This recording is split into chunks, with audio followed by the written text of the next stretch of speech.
Amigas, amigos, muy buenas noches. Estamos este domingo 9 de marzo haciendo esta transmisión del debate público para analizar, comentar, debatir con ustedes el evento del día de hoy. Más de 350,000 personas reunidas en el Zócalo capitalino en una asamblea informativa que originalmente estaba convocada como un acto de respuesta ante el riesgo inminente de la imposición de medidas arancelarias de Estados Unidos a México que afectarían o iban a afectar de manera muy fuerte a la economía mexicana.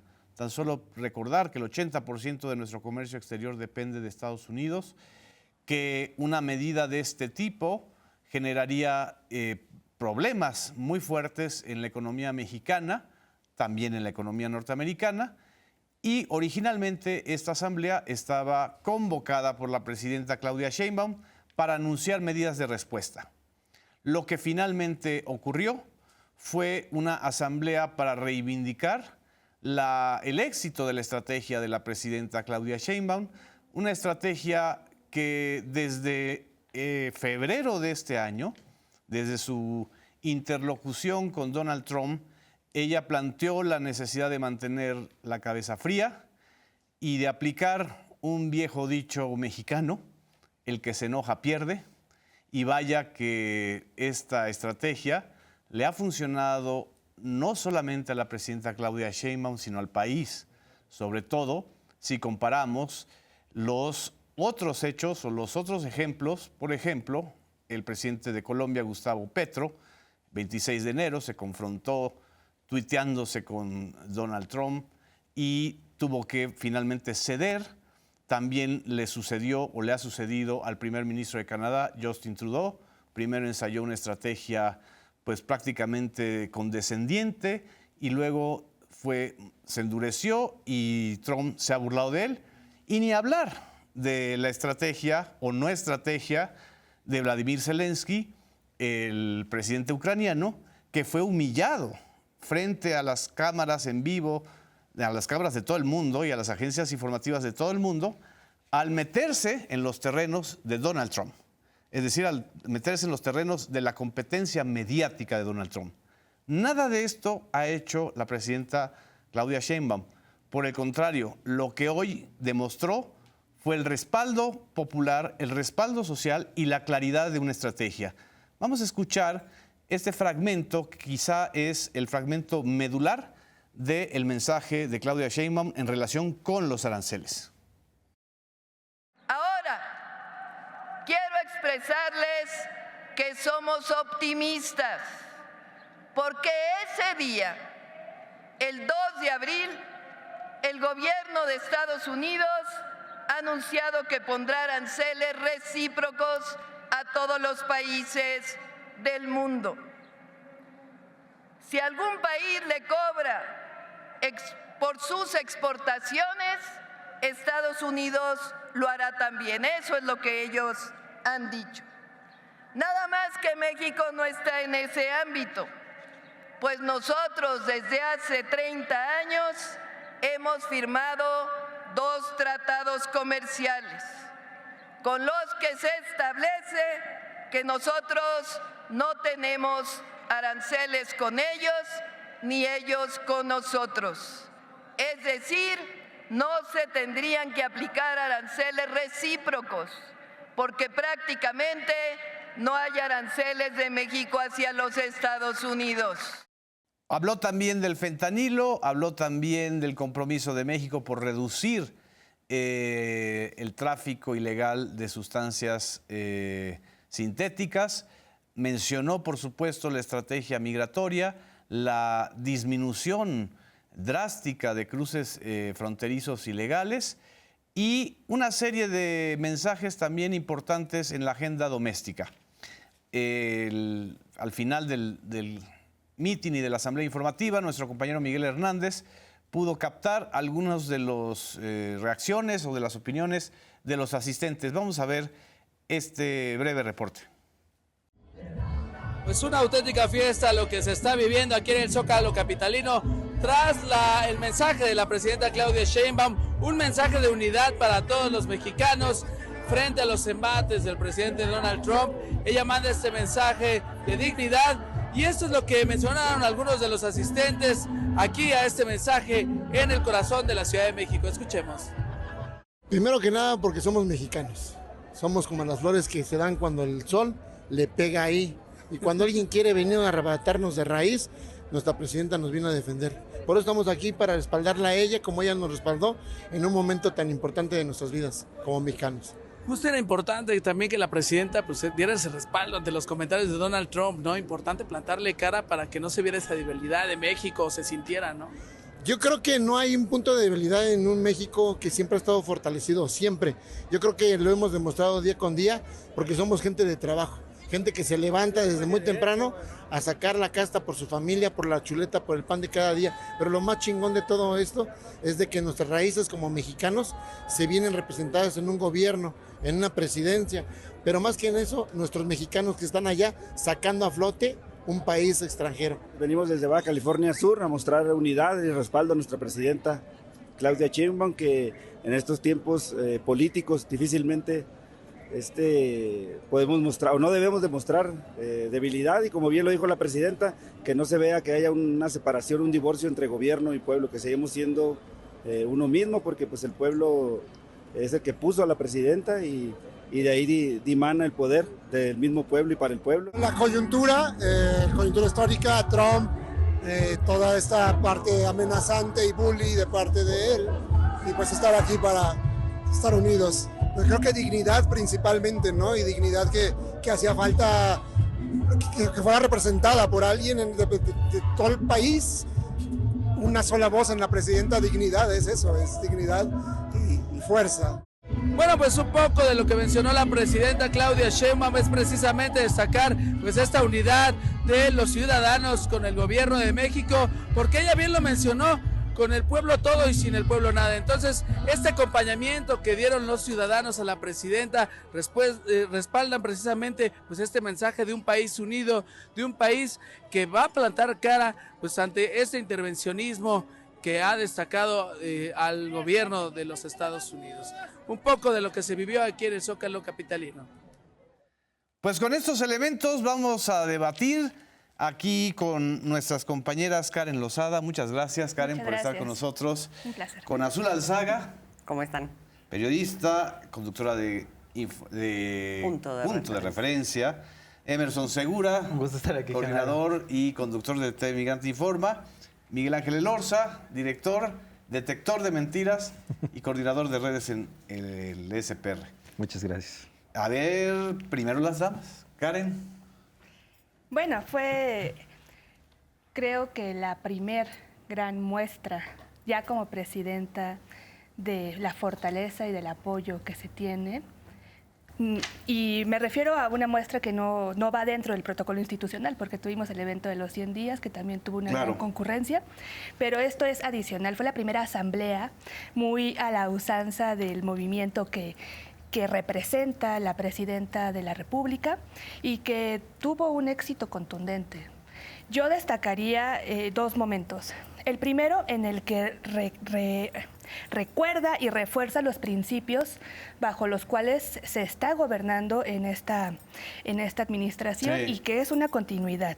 Lo mencionó claro. Son 4 máximas: por el bien de todos, primero los y las pobres, no hay gobierno pobre, gobierno rico con pueblo pobre. Con pueblo pobre. Suma uno interesante: la alimentación, la educación, la salud, la vivienda, el salario justo, son derechos del pueblo mexicano, y que va muy acorde a la política de la doctora Claudia Sheinbaum, en donde se busca reconocer cada vez más derechos para toda la población mexicana. Y la última, pues, que es con el pueblo todo, sin el pueblo nada. Esto fue el reforzar este andamiaje político y social que ha sido la base sobre la cual llegó a la presidencia y hoy se está gobernando, y en nuestro país se gobierna desde hace ya más de 6 años. Y el segundo momento es cuando habla de la estrategia de nuestro país. Aquí plantea ejes importantes también. El primero es el fortalecer el mercado interno, aumentar salarios y aumentar el bienestar de la población.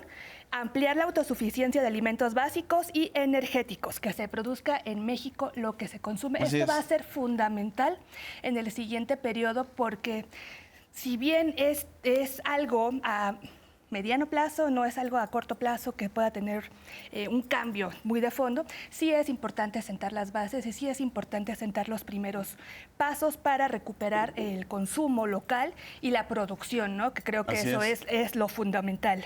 Lo tercero justamente es promover la inversión pública para impulsar la creación de empleos y lo último, promover la producción nacional para el mercado interno con el Plan México, que va muy ligado a la autosuficiencia y que busca justamente tener un plan integral para hacer frente a cualquier tipo de contingencia, que esperemos que no por todos los diálogos que se ha tenido, pero no está de más tener siempre este plan B que tenga una incidencia en cómo se está reforzando la producción nacional. Y el último es el fortalecimiento de la base del proyecto de la Cuarta Transformación, que son los programas para el bienestar. Sí. Me parece que estos dos son los momentos que yo destaco de esta asamblea informativa, como la llama la presidenta Claudia Sheinbaum, porque por un lado refuerza de dónde se viene y por el otro lado sienta las bases de cuál va a ser el camino para andar, valga la redundancia, hacia el futuro de cara a esta crisis, pero no solamente a esta situación con Estados Unidos, sino a cualquiera que se pueda presentar. Es la base del proyecto Con de nación. o sin aranceles, Con prácticamente. o sin aranceles, se están sentando las estrategias para reforzar al país y tenerlo blindado en todos los sentidos. Azul, Sí. un poco reforzando lo de Karen, aunque ella señala, somos optimistas, fue un gran logro de la negociación o de la estrategia de negociación y de mantener el diálogo, no baja la guardia. No baja la guardia y es recuperar, digamos, hay una parte que tiene que ver con el triunfo de ella en las negociaciones con Donald Trump, que Sí. creo que eso es de destacarse, además con un apoyo popular muy importante, lo estábamos comentando hace rato, creo que esta es la concentración más masiva que ha Sí. habido con ella ahí en el Zócalo capitalino, y eso es muy importante. Más que porque la toma de protesta. Sí, más que la toma de protesta, y eso es un importante mensaje, me parece, hacia adentro del país y también hacia afuera, ¿no? Porque, digamos, la situación es muy distinta de una Claudia Sheinbaum presidenta que, por ejemplo, un Justin Trudeau, como lo hemos venido comentando. Pero también coincidiría con Karen, a mí me parece que el mensaje más importante, o sea, más allá de este momento relacionado con ese triunfo en donde plantea somos optimistas porque en lo inmediato pudimos llegar a un acuerdo a través del diálogo y todo, finalmente estamos en una situación que es incierta y donde, o sea, porque no sabes hacia dónde se va a mover finalmente Donald Trump, y lo que sí sabes es que la tendencia que ha venido marcando es a romper con los fundamentos de lo que ha sido, digamos, el paradigma económico y comercial a nivel mundial y que había sido el trazado por Estados Unidos por 40 años más o menos, ¿no? Que es el de la globalización, las economías regionales, etcétera. Desde algo que se llamó el GATT, Exactamente. el acuerdo de aranceles en 1983 en el gobierno de Miguel de la Madrid, ahí empieza todo y que ese... empieza con acero, justamente. Y empieza con el acero y aluminio. Ujú, Exactamente, y que marcó, digamos, una tendencia a que los países abrieran sus mercados, que empezaran a tener una dependencia o interdependencia comercial, que, digamos, eso es lo que ahorita marca las condiciones en las que se encuentra el mundo, pero frente a un Donald Trump que quiere romper con eso y que ha venido dando señales de eso. Entonces, uno no sabe cómo va a seguir este camino independientemente de este momento, que podría alargarse un tiempo o lo que sea, pero donde México sí tiene, y creo que esa claridad, dicho sea de paso, no es tampoco de ahorita frente a Donald Trump, sino es una claridad que se tenía desde el gobierno del presidente Andrés Manuel López Obrador. Tenemos que construir autosuficiencia, tenemos que construir condiciones para, pues para defender la soberanía, para no estar dependientes de lo que pase en Ucrania o sea, de que se eleven los precios en otro lado. Es decir, la rectoría del Estado, por un lado, y asegurar las condiciones para un mercado interno, eso es algo que ya se había venido construyendo y que ahora digamos, se acelera y creo que tendría que encontrar los instrumentos para fortalecerlo de una manera muy importante, particularmente en la parte que tiene que ver con la construcción de una industria nacional, ¿no? Y eso es pues justamente el gran mensaje que se viene trabajando con el tema del Plan México. Entonces, a mí eso me parecería de lo más importante del mensaje de hoy y del momento que estamos viviendo, que creo que es en el que más se tiene que trabajar, independientemente de que se mantenga el diálogo con Estados Unidos, de que efectivamente se trabaje para que no se dinamite aquello que en lo inmediato, pues obviamente afectaría de una manera profunda a pues, todas las economías, incluida la de Estados Unidos, pero obviamente también la de México. Emerson, en el discurso, Claudia Sheinbaum recordó el episodio del COVID, Así es. de la pandemia, en el cual el presidente en Estados Unidos era Donald Trump. Perfecto. Y ahora estamos en otra coyuntura no tan desafiante como la del COVID en ese momento, del 2019-2020, pero estamos otra vez de nuevo ante un Trump con una política zigzagueante y una intención muy clara, mucho más clara ahora que en su periodo anterior, de terminar con esto que menciona Azul, la era de los tratados de libre comercio. ¿Qué observas dentro del mensaje de Claudia Sheinbaum, si estamos preparados como gobierno, como Estado, frente a este cambio histórico? Porque va a ser un giro histórico. Sí, el retorno, lo hemos comentado, ¿no? En esta mesa, el retorno de Donald Trump a la presidencia en las condiciones que se da después de una pandemia en 2020, ¿no? Sí. O sea, no solo un país que, digamos, que sufrió mucho esta epidemia, que Estados Unidos, sino el mundo sufrió una enfermedad que, digamos, que golpeó a la sociedad de manera económica, social, el tejido también, digamos, que cómo se articuló la sociedad, creo que la dejó muy lastimada, ¿no? Y en ese sentido, yo creo que el retorno de Trump implica un nuevo paradigma global en términos de seguridad, refiriéndose a su política a Europa y a Occidente, me refiero a la OTAN, su relación desde luego a partir de lo de Ucrania y Rusia, también incluso con ciertos acentos también distintos lo que va a hacer con Gaza, es decir, vemos un cambio en el paradigma de seguridad global, pero también en el comercial y en el económico. Ahí yo creo que hay un cambio de paradigma porque está poniendo, digamos que en duda, está cuestionando pues todos los arreglos y convenios comerciales que Estados Unidos pues ha tenido durante los últimos, y también en la arena multilateral, ¿no? Se refiere a la ONU, la OCDE, la OMS. ¿Y la OMC? O sea, el andamiaje La OTAN. multilateral también La lo está OTAN. cuestionando, el comercial, el económico. Y al final de cuentas, el Telecán, el TEMEC, pues es el acuerdo, digamos que más robusto, más amplio y de mayor integración económica en el mundo, ¿no? O sea, el dinamismo económico que tiene México, Estados Unidos y Canadá es el más grande que existe en el mundo. Y eso es lo que está, digamos que poniendo en duda y desafiando Donald Trump. Así que Ucrania o su relación con los países europeos o latinoamericanos, pues realmente digamos que se va a ver afectada si el principal acuerdo que le afectaría a Estados Unidos en su economía lo está poniendo en duda y le está poniendo buscapiés, pues digamos que ese es el referente de ahí para abajo cualquier acuerdo, ¿no? Y yo creo que lo que vimos en el Zócalo este domingo es muy importante porque desde mi punto de vista es posiblemente la visión más completa, más integral y más amplia del gobierno de la presidenta Claudia Sheinbaum, porque es un momento inédito, ya que si bien hubo una crisis tal vez similar, lo menciona la presidenta, el COVID-19, digamos que ahora el desafío es político, ¿no? Y un desafío político para el mundo, no solo para México. Y la presidenta Claudia Sheinbaum esbozó, yo veo 3 elementos. El primero, esta relación pueblo-gobierno, o sea, la importancia de hacer la convocatoria, la movilización social en las calles este domingo es importancia por su carácter popular en función de la unidad nacional. Vimos a la presidenta con los gobernadores del país, incluyendo aquellos de la oposición, del PAN o del Movimiento Ciudadano, o del PRI, en el caso de Durango.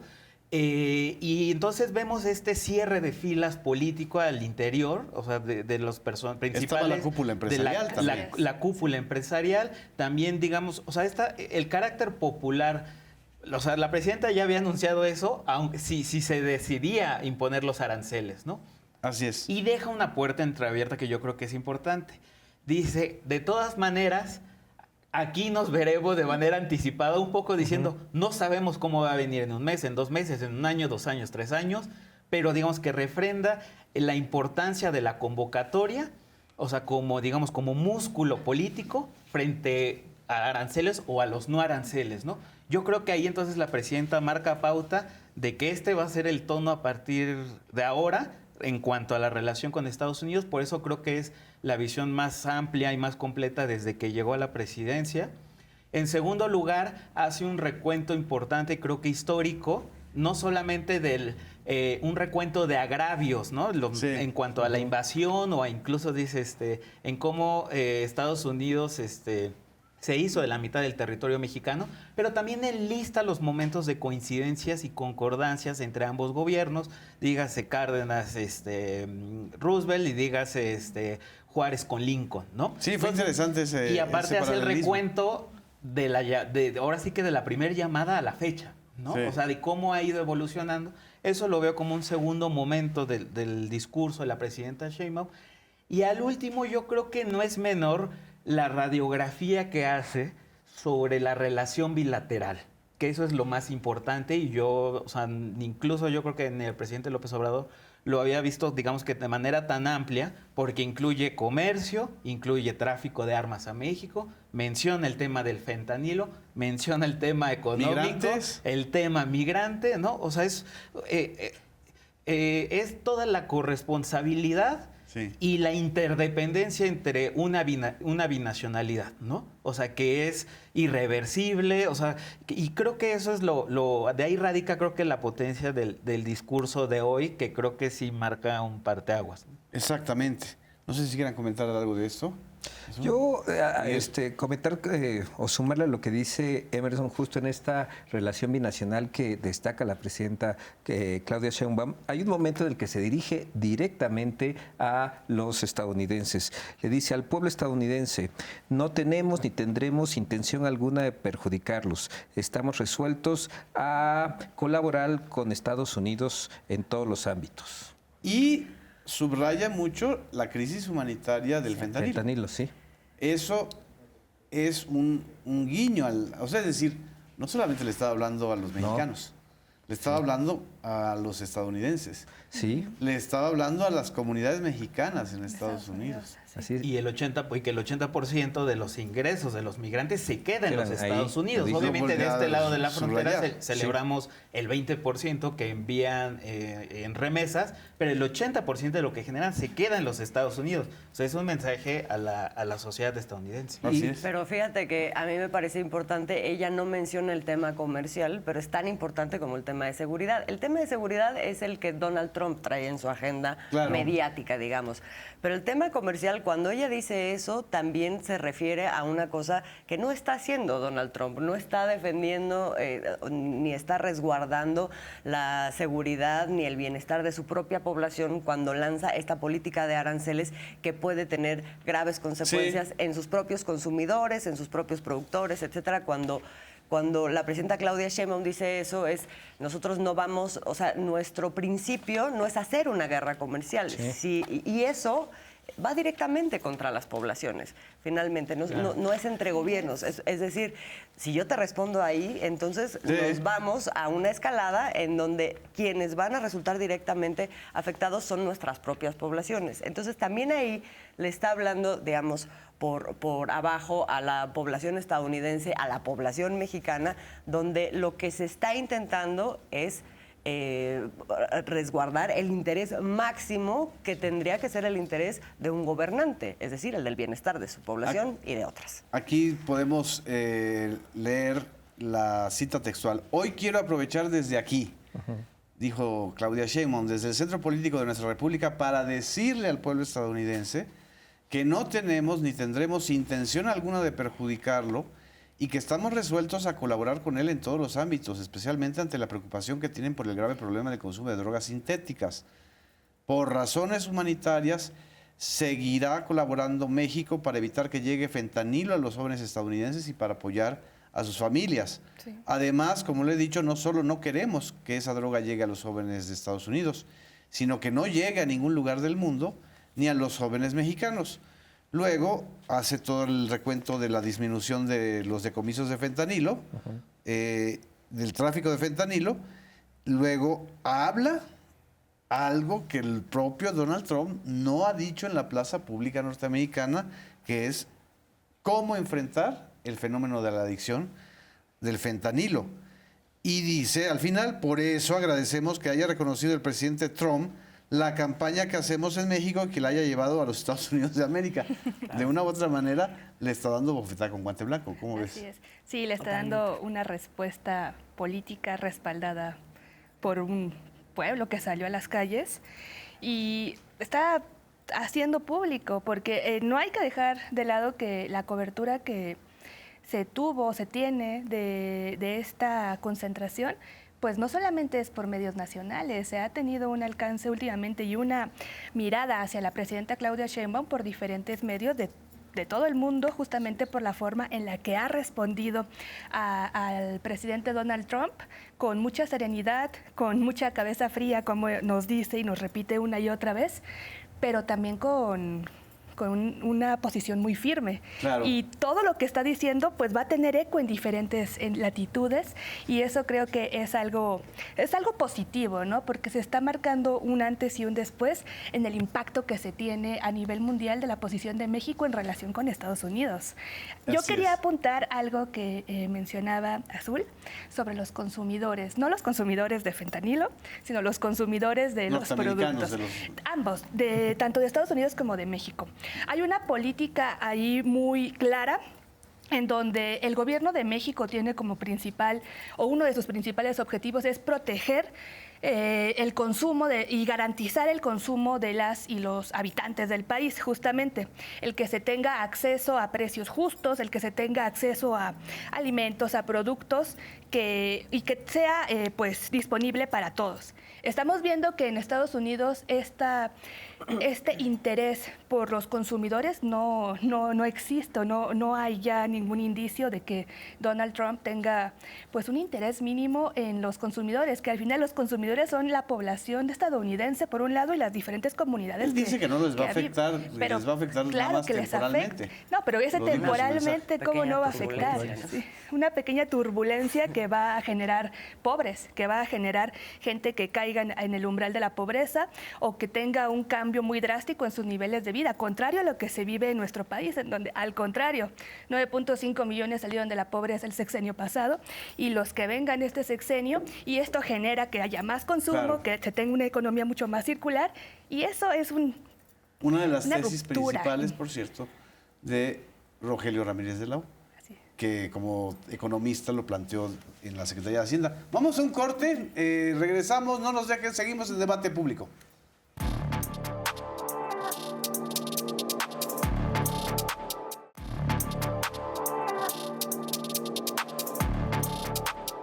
Regresamos a Debate Público, estamos analizando, diseccionando el mensaje de la presidenta Claudia Sheinbaum el día de hoy, 9 de marzo, en el Zócalo capitalino. El contexto también es muy importante. Claudia Sheinbaum llega a esta asamblea informativa, Miguel, con un índice de aprobación ya cercano al 85%, lo cual indica que el 15% de desaprobación pues prácticamente es la minoría del país, literal. Andrés Manuel López Obrador hace 6 años, en estas mismas fechas, sin el COVID, sin la amenaza arancelaria de Donald Trump, tenía 83% de aceptación, según estudios de las encuestas de este periodo, de los 5 primeros meses. Pero lo que llama la atención es cómo la figura y el poder de la presidenta Claudia Sheinbaum se crece ante el castigo. Se fortalece la confianza en ella.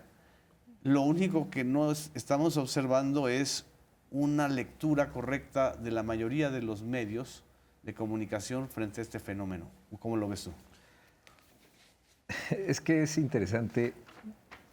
Lo que estamos viendo en el ecosistema mediático, me parece, es la gana de que a la presidenta y por ende al pueblo de México, en tanto que representa al pueblo de México en las negociaciones frente a Trump, que le vaya y nos vaya mal.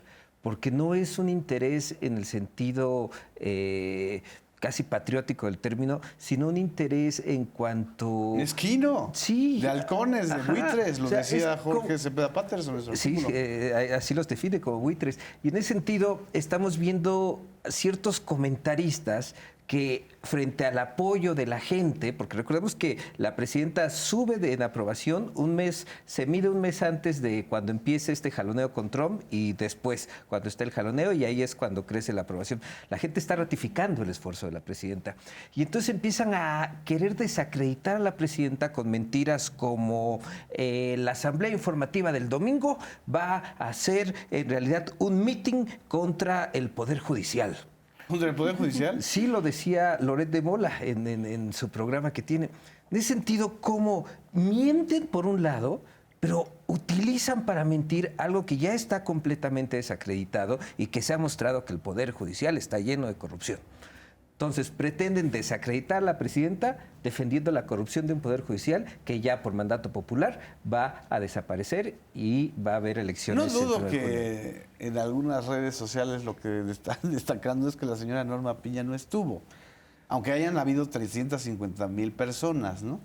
Pero esta defensa casi ridícula ya, grosera, grotesca, de alguien que ni siquiera se ha preocupado por informarle a la sociedad, como es la presidenta de la Suprema Corte de Justicia, se vuelve ya como el último reducto, ¿no?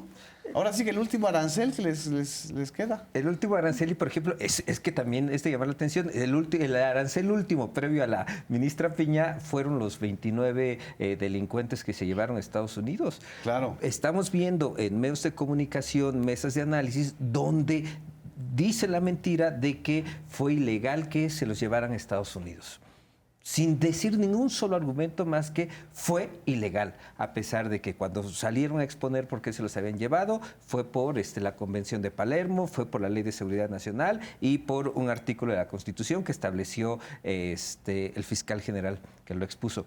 Entonces, en ese sentido vemos que los medios de información repetidamente van intentando desacreditar lo que hace la presidenta, aunque en ese descrédito que intentan mostrar, pues muestran su mezquindad porque nos iría y mal su debilidad. A todos.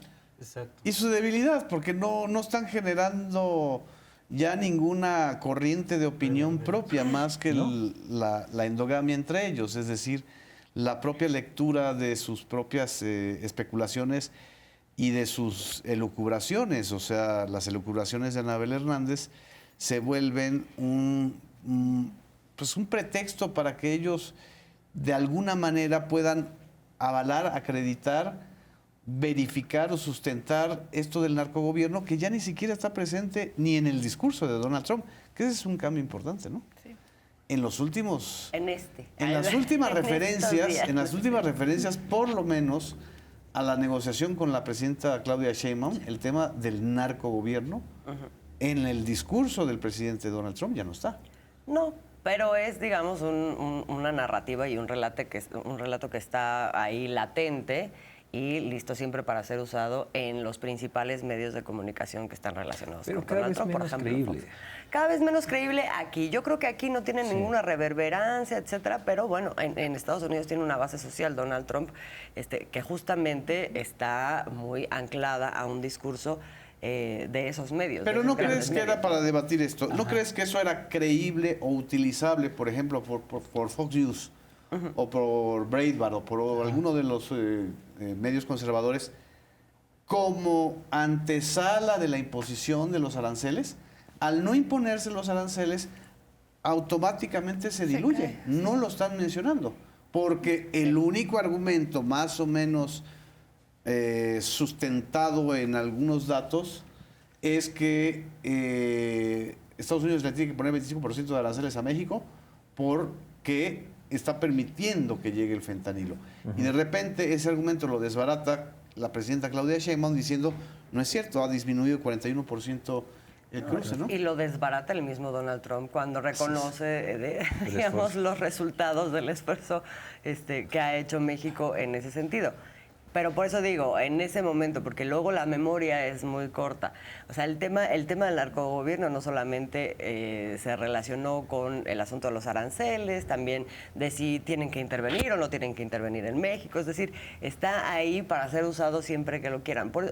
Un poco a lo único que voy es a decir, creo que el esfuerzo de informar respecto a ese tema desde México sigue vigente. Y así como ella dice, vamos a estar, o aquí estamos comunicados y en alerta para ver en qué momento tenemos que reunirnos nuevamente en la plaza pública, así también el tema de la información, porque creo que eso es una cosa que, si bien acá de verdad creo que cada vez tiene menos reverberancia, en Estados Unidos no lo sé. Emerson, sí, yo solo quería comentar algo justo a partir de lo de los medios de comunicación, ¿no? O sea, creo que los medios de comunicación en México, los medios corporativos, ciertos opinadores, o sea, creo que no están dimensionando el tamaño de su fracaso, que no solamente es cultural respecto a su capacidad de incidir, influir en la opinión pública mexicana, sino también su Carlos Alarraqui está feliz. Sí, totalmente. Lo mencionan mucho, pero pues es ya un... Sí, un chiste, ¿no? Un chiste, un autodenigratorio, o sea, para él incluso. Exacto, y también su incapacidad para hacer lecturas sobre lo que está sucediendo en Estados Unidos. O sea, yo creo que ahí radica también un fracaso hasta político. ¿Por qué? Porque es fracaso doble para los medios de comunicación. La clase política a la que le apostaron está en la nada en México, ¿no? Y la clase política a la que apostaron en Estados Unidos también, porque eran los demócratas que salieron por la puerta de atrás. Y también tienen entre la soberbia, yo creo que arrogancia y también esta poca capacidad de entender el fenómeno. O sea, por más que odiemos a Trump y la gente que lo rodea, creo que es importante entender qué es lo que está sucediendo en la sociedad estadounidense y el estilo personal de gobernar de Trump, que está poniendo de cabeza al mundo, ¿no? Sí. Y hay más un interés por deslegitimar y por criticar al gobierno mexicano por su relación que por intentar entender esto, ¿no? Entonces vemos voces huérfanas, ¿no? Alimentadas por la irrelevancia política o bien por mera mezquindad, ¿no? Entonces... O por la orfandad de la falta de recursos de la USAID ahora. Exacto. Sí. O sea, por la molestia que les genera, porque sí, muchos de estos grupos, incluyendo latinos, incluyendo mexicanos contra la corrupción, recibían fondos de la USAID. Al no recibirlos, entonces se van contra Trump, pero ya no están haciendo una función comunicacional, están haciendo una función de conflicto de interés, ¿no? Claro. Karen, ¿querías comentar algo? Sí, es breve. Hoy la presidenta mencionó que la patria llama. Sí. Llama a algunos gobernadores de la oposición, llama a grupos empresariales, llama a gran parte de la población mexicana, pero no llama a estos medios de comunicación. A ellos no los está llamando a la patria, ni creo que en algún momento resulte esta máxima de esta forma, ¿no? A ellos lo que le están llamando son estos conflictos de intereses, esta tristeza profunda de lo que fue y ya no será, pero la patria no los va a llamar a ellos en ningún momento. Pero es que además el mismo hecho de que en el Zócalo capitalino, como presidenta, en menos de 4 días, tú puedas organizar una asamblea informativa con 350,000 personas, te está diciendo que tu medio de comunicación fundamental es la plaza pública, es la interpelación con la sociedad, y entonces las mediaciones aquí ya se acaban o tienen muchísima menor importancia, que es lo que no pueden hacer Justin Trudeau en Canadá o Zelensky en Ucrania, que Zelensky, que dice que defiende un pueblo. Nunca he visto recientemente que haga o realice un acto público con los ucranianos. Realiza actos públicos con los europeos, con la burocracia de la Comisión Europea, en fin, con los medios que lo acompañan y que lo aplauden y que lo apapachan, Pero esta demostración, a final de cuentas, un mitin es un medio de comunicación. Eso lo sabe perfectamente López Obrador. También tan lo sabía que durante 12 años se dedicó a hacer esas asambleas en todo el país. Entonces, ante eso, ¿cómo quedan los medios, no? Ya quisiera cualquier medio de comunicación público, privado, comunitario, lo que sea, tener una audiencia de 350,000 personas. Sí, y en ese sentido creo que también la Mañanera del Pueblo es misma relación directa con, valga la redundancia, con el pueblo, y que tampoco están entendiendo los medios de información privados, porque el evento televisivo que tiene mayor audiencia en este país simple y sencillamente no es televisado por las televisoras privadas. No la transmiten. Entonces es hacerle ellos creen que le hacen un vacío a la presidenta, o no sé por qué no la transmiten, pero ellos mismos se dan el balazo en el pie. Y eso mismo ocurrió el día de hoy, en donde podrían, si tenían ese interés al menos de retener audiencia, pues transmitir todo lo que pasó. Creo que algunos lo hicieron, sí, pero no fueron la gran mayoría. Y con qué comentarios editoriales haciendo la transmisión. Porque aquí tiene que ver algo de la mezquindad de la que hablábamos, porque ellos no están buscando audiencia, están buscando dinero. Entonces, si el presupuesto público no les destina recursos para hacer una transmisión, que debería ser por sentido ético, sentido de comunicacional, por ser concesiones de un servicio de interés público general, lo hubieran hecho y hubieran tenido mucha audiencia. Pero se vuelve a confirmar el apotegma. La audiencia es el mensaje. Cuando los medios pierden audiencias, pierden pueblo, están perdiendo toda capacidad de incidir hasta en su mensaje, ¿no? Sí.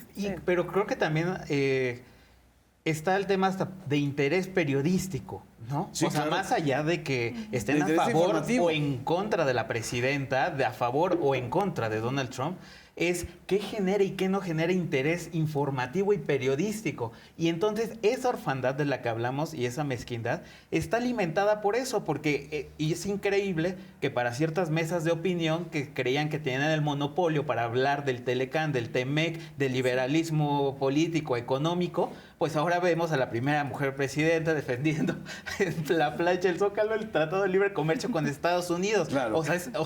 Estas voces que, digamos, que defendían esta herencia salinista, pues también hasta están, su bruja, están descolocadas, están descuadradas, porque incluso el contenido de quienes se sentían que tenían el monopolio de esos temas, también les fue arrebatado, ¿no? O sea, también la interlocución con medios en Estados Unidos, la interlocución con Washington, la interlocución con la embajada estadounidense, o sea, también han quedado frente a ese vacío, ¿no? Yo creo, no sé qué opines, Azul, lo que no acaban de entender en su esquema mental es cómo una presidenta mujer de izquierda pueda tener una muy buena relación y pueda sostener una relación y una negociación armónica con un hombre de la ultraderecha norteamericana, empresario, magnate, misógino, en muchas ocasiones lo ha demostrado.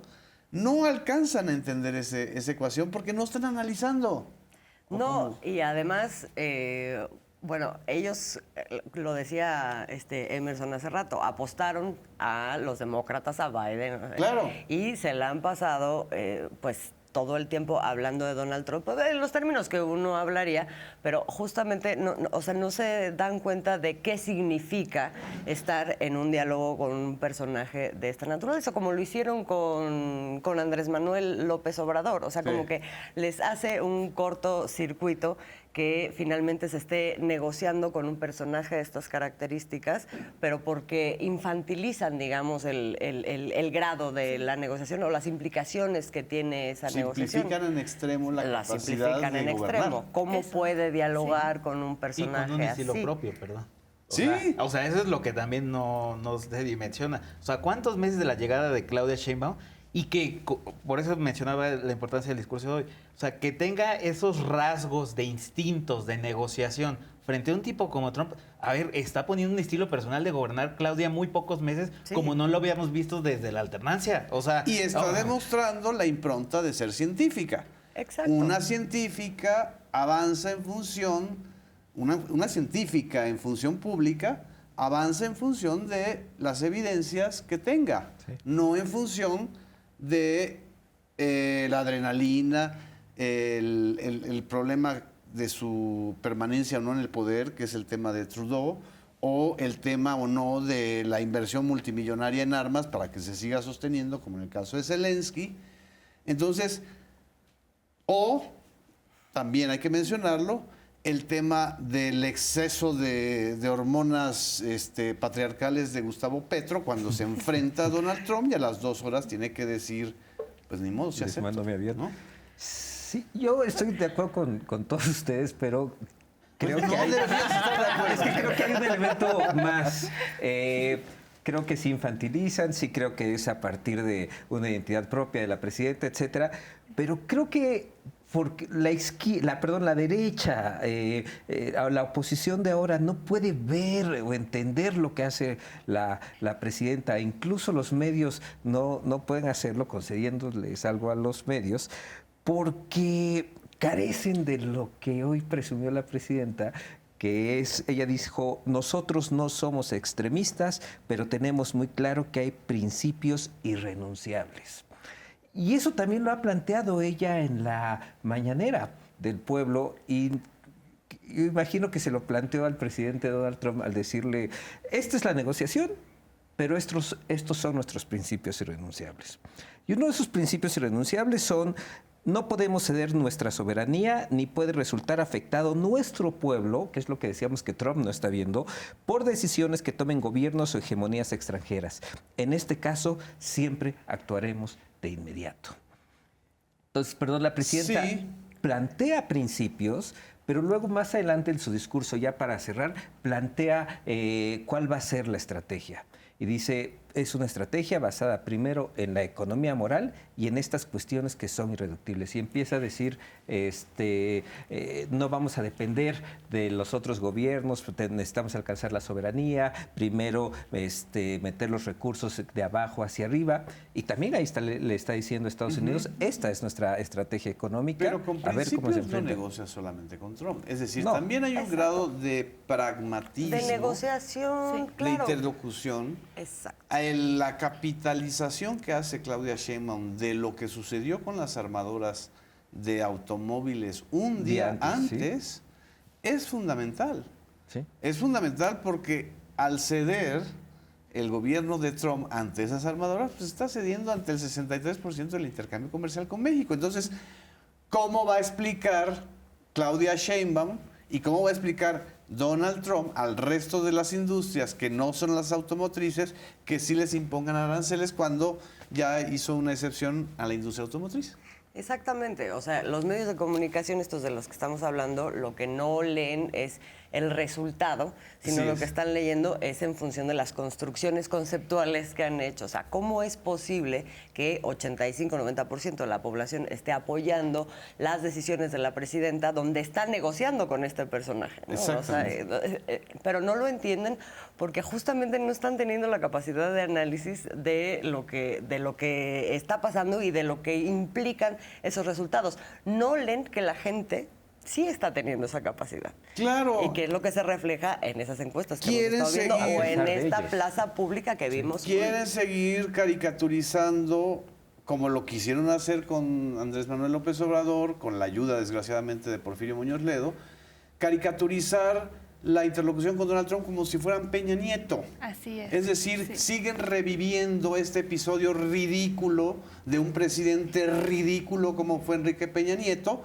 que recibe a Donald Trump en Los Pinos y ni siquiera pudo capitalizar eso a su favor.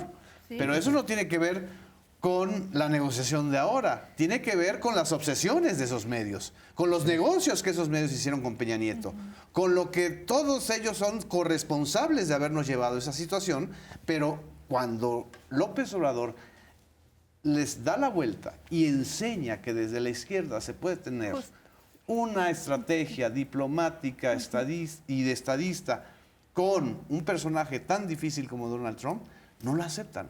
Y peor cuando Claudia Sheinbaum rebasa esa expectativa. Sí, yo quisiera sumar algo. Con el expresidente López Obrador había había mucho clasismo al intentar minorizar la capacidad clasismo abiertamente que tuvo para negociar en ese primer periodo con Donald Trump.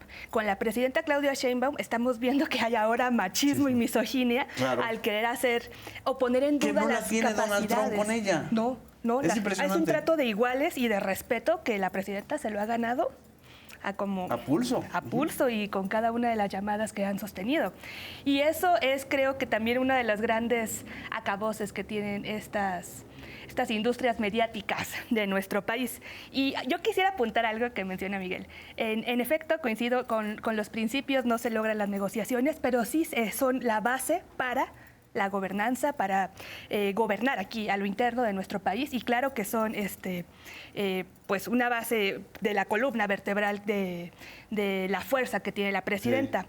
Pero lo que sí se tiene al momento de las negociaciones es este pragmatismo que está plasmado en la estrategia que justamente está plasmando la presidenta, y que no es una estrategia dura, o sea, que inamovible, sino que se va adaptando de acuerdo al contexto, sí teniendo como base los principios, pero sobre todo el cómo se va dando los giros necesarios para adaptarse a las circunstancias que se estén viviendo en cada uno de los periodos. Claro, es que no puedes plantar las cosas desde un punto de vista inamovible y doctrinario. O sea, la izquierda hace 30 años se opuso al TLC. Claro, porque en ese momento tenía... Empezando por Claudia Sheinbaum, que hizo una protesta en Stanford. Pero, pero en ese momento tenía muchas implicaciones. Ahorita ya tienes toda una economía acomodada en función de ese sistema, de ese modelo, que si lo echas para atrás, entonces tiene otra serie de implicaciones para una población en general. Entonces sí te tienes que adaptar de manera pragmática, en donde la izquierda ahorita está defendiendo eso, pero con otros elementos, como son estos ejes que estábamos planteando hace rato, ¿no? O sea, la autosuficiencia, el mercado interno, el estado de bienestar, pues, finalmente, ¿no? Así es. Miguel. No, su comentario es que sí son otras circunstancias, y que si ahora se habla de que se apoya al TEMEC, se habla desde otras categorías, como el estado del bienestar, el aumento del salario mínimo, etcétera, que antes esto estorbaba. Es decir, cuando se firma el TEMEC, una de las cartas de negociación del gobierno mexicano eran los bajos salarios aquí en México. Ahora eso ya no es así. Y creo que también un elemento que incluyó la presidenta en el discurso y que de momento lo pasamos por alto fue el tema de la elección judicial. Sí. Y que es interesante, yo creo que porque que lo haya incorporado el próximo junio vamos a ir a la elección para justamente la primera elección del Poder Judicial, en el contexto de que es una asamblea informativa derivado de las negociaciones con Donald Trump y materia comercial, materia política sobre todo, en función de los Estados Unidos. Yo creo que no es menor, porque creo que la presidenta intuye que va a estar en otro lugar, México, después de la elección judicial, en función de la relación con Estados Unidos. O sea, de qué manera la elección judicial y esta revolución que está haciendo en el ámbito, en el Poder Judicial, va a afectar o no a la relación con los Estados Unidos, y que eso va de la mano con el tema de seguridad. O sea, ¿no? Tan solo veamos que nadie en Estados Unidos, nadie salió a defender a los 29 personajes del crimen organizado entregados, ni tampoco salieron a defender a los jueces que los estaban amparando. Exacto. Entonces, ¿de dónde viene el discurso de que Estados Unidos se va a poner patas arriba porque van a renovar el Poder Judicial? Esa es otra de las retóricas y de los inventos de este grupo de autorreferencialidad mediática, en donde están ellos queriendo defender ya lo indefendible. O que la embajada de Estados Unidos les hizo creer eso, dígase Ken Salazar, ¿no? Bueno, se los hizo creer Ken Salazar, que trabajaba para Joe Biden, que pues vemos evidentemente que ya no gobierna, ¿no? Sí. Y eso es lo que realmente queda en el tintero, ¿no? En fin, se nos está yendo el tiempo. Una última reflexión, Azul. Nada más estaba pensando en esto que comentamos sobre, digamos, la posición que se tiene frente a circunstancias que son cambiantes, que justo siento que es lo que está haciendo al contrario, en sentido contrario, Donald Trump, ¿no? Él actúa como si las empresas se hubieran deslocalizado ayer. Y entonces hay que regresarlas, pero ahorita ya entonces le dan la torre a todo su modelo económico que está anclado en una interdependencia, etcétera, donde ya trabajadores, productores y todo están metidos en esa dinámica, ¿no? Entonces, junto con un Estado de bienestar que se ha venido desmantelando en Estados Unidos. Entonces, digamos, los resultados de esa lógica pues son brutales para la población estadounidense. Así es, Miguel. Destaco un párrafo de la presidenta que dice: en esta ocasión y por la fuerza del pueblo de México nos reunimos para congratularnos. Repito, es un logro de todas y todos. Muy bien, Emerson. Sí, creo que ahora más que nunca sí queda en evidencia la excepcionalidad mexicana, ¿no? Y encabezada por la presidenta Claudia Sheinbaum, ¿no? Así es, Karen. Así es, Karen. Pues se están dando momentos para redefinir los conceptos clásicos de las izquierdas, las derechas, y eso va a ser importante al futuro. Y otra cosa, la presidenta hoy reafirma que su gobierno es un gobierno de territorio, un gobierno que está en la plaza y que va a seguir siendo así. Así es. Estamos viviendo momentos muy importantes, interesantes y cambios históricos, y creo que tenemos un liderazgo político y social muy claro, y eso también quedó demostrado hoy en la Asamblea Informativa del 9 de marzo. Muchas gracias por acompañarnos en este debate público. Nos vemos en la próxima emisión. Gracias.